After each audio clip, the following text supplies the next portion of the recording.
if you remember, let's say not a few days back, their own defense minister said that we are doing this since now almost 40 to 45 years here. And there can be no more high profile than their own defense minister. You know, it's their own, what do you call it, saying in an interview that he gave recently. As far as Pakistan is concerned, again, I have to re-say it. It's the womb which basically produces terrorists. But today, if you see the situation in Pakistan, no ethnic group is safe from this terrorist army, you know. Or let me rephrase it, the terrorists in uniform. Whether it's the Baloch, whether it's the Pashtun, whether it's the Mawajir or Urdu-speaking people of Karachi and Hyderabad, whether it's the Sindhis and whether it's the Azad Kashmir people on their side, all the Gilgit-Baltistani people, including even now the Punjabis.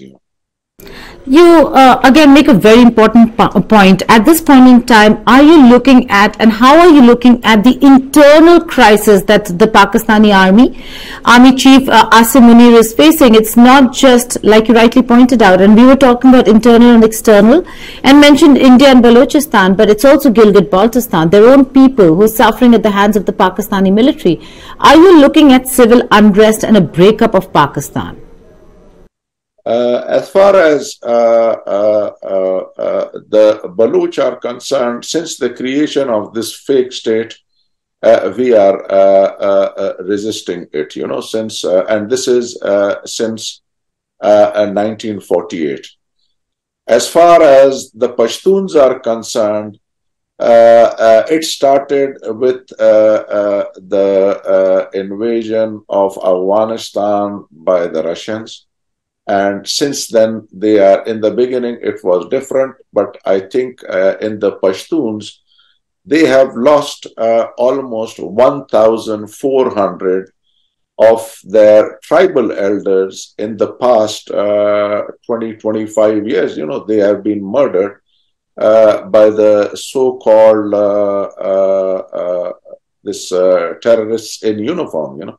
And it's all because of the, what do you call it, mineral and resources, you know. And as far as the Urdu-speaking people are concerned, even I think about 15-20 years back, they also, whether it was their women, children, young, old, it has been going on. But recently, if you see past few years since this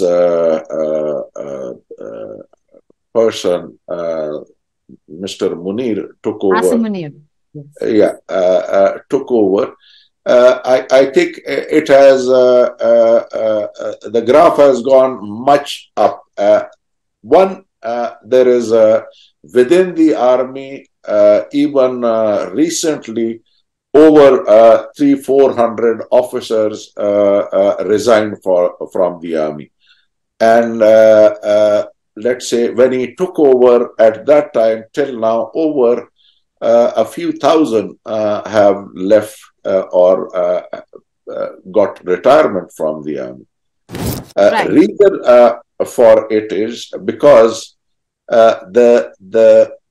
everyone comes and thinks Pakistan, especially the military or the terrorists in uniform, they think Pakistan is their like housing scheme, you know, like defense housing scheme.